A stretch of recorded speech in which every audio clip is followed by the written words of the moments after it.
This has to be one of the cleanest A plus NQ shorts that I've taken in the past 1 or 2 weeks.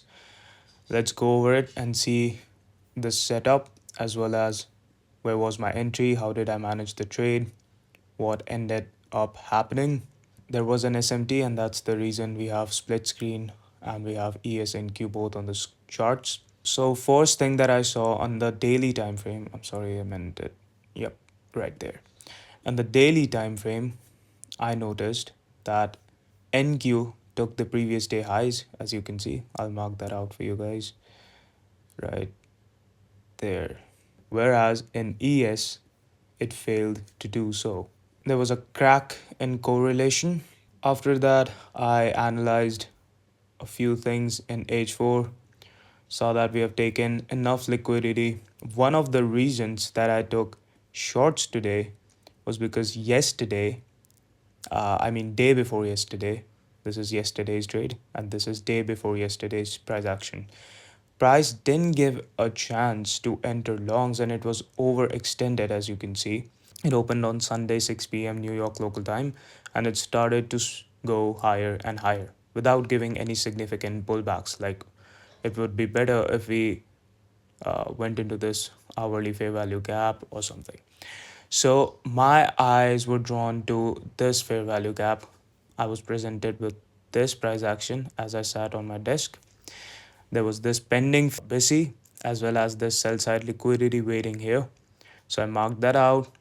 I also alerted this in my Discord. Yes, I have a Discord now.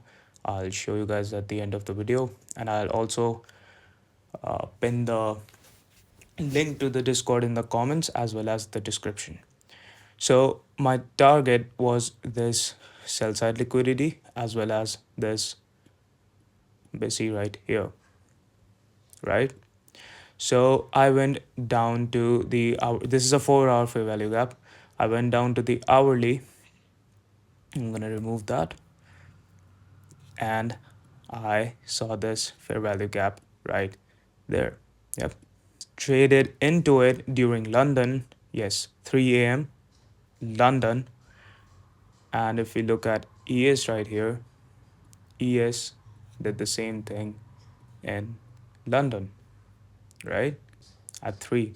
But here's the thing, they created yet another SMT inside this hourly fair value gap. During the New York session, you can see ES went inside that fair value gap one more time, poking that high. We're going to ignore these candles for now, right? I saw this SMT taking place right here. After this, I stopped looking at ES, so we're going to take that off. I got all the data I needed from ES. So in the 1 hour, you can see we created the SMT. I went down to the M5, and in the M5 was my entry. This fair value gap was my entry, and I entered right here. Okay, in this candle, as we were forming this, I entered and I booked my profits, which is a bit unfortunate, right, on this order block. You might ask, why was that the reason? Because we had news at 8:30, as you can see, but it was a medium impact news, so I trailed my stop loss to break even. As you can see, we were saved by that.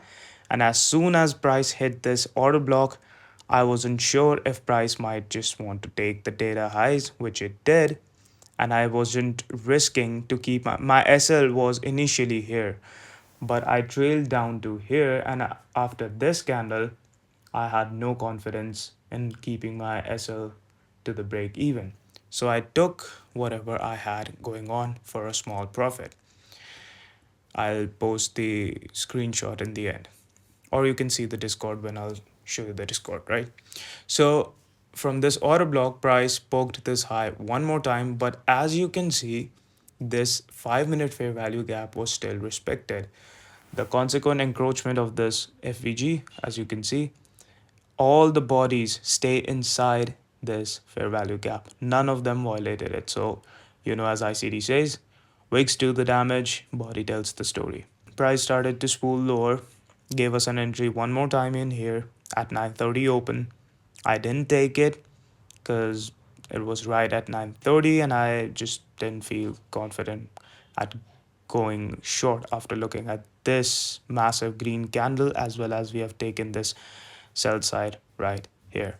So it didn't make sense for me to enter, but it was a nice short to go down to the sell side I mentioned, along with the 4 hour busy in here. So that was pretty much it. I monitored the price, of course, till 11 right here, and then I close my charts. It's my hard limit.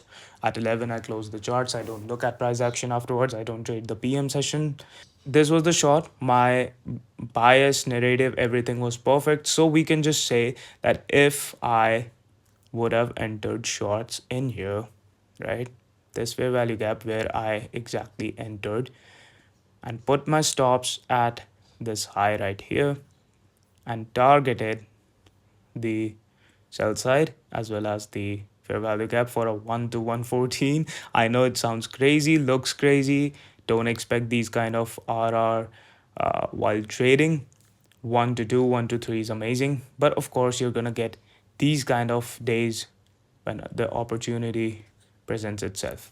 All right, now I'm going to show you the Discord where I posted about this trade beforehand and also the narrative going down to the sell side liquidity. As you can see on March 26, 2025, which is yesterday, I posted NQ H1 looking for lower prices in NQ and ES today. Took higher time frame buy side liquidity, which was the previous day high. 1 hour CB with SMT, overextended day yesterday, targeting previous day low. Everything was mentioned to the tick and it ended up happening. Ignore the timing here because that's my local time, and you can see it was posted at 8:25 New York local time. So well before the 9:30 open. So I posted this tagging everyone. Then like I said, I entered shorts on that fair value gap, exited at the order block in M5. So I said booked a quick scalp and this drop. I'll sit back and watch the markets. Still leaning bearish on NQ, but I was content with this drop, tagged and bagged. I closed all the position as soon as I clicked this screenshot. Entered on M5CB, booked on the bullish order block. After that, price finally did what I wanted it to do. And I said objective met as mentioned at everyone. Tag previous day low like I mentioned. Invite your friends to the Discord. We're just getting started. Done for the day, system closed because it was 11. 10:20, as you can see, price hit my objective. If I wouldn't have trailed my stop loss, this would have been an easy win. Although it's still a win, but you get the point. So that's it. If you want to join the Discord, I post analysis every single day. This was another analysis I did on USD CADs. I told everyone that I'm going to be shorting USD CAD right there. The trade was perfect. First SSL was hit handsomely. After that, we eventually took the second sell side liquidity that I said. As you can see, I said I'm eyeing USD CAD shorts into the relative equal lows before tapping into the 4 hour busy. Everything was, plain and simple. I told them where to enter, and eventually the price took the sell side liquidity. So if you want alerts like these, go ahead and join my Discord. The link's in the description. It's absolutely free. If I forgot to mention that, it's free. I'm not selling anything. There's nothing for me to sell. And follow me on Instagram. I post valuable content there as well as on Twitter. All of the links are going to be mentioned in the description. Thank you.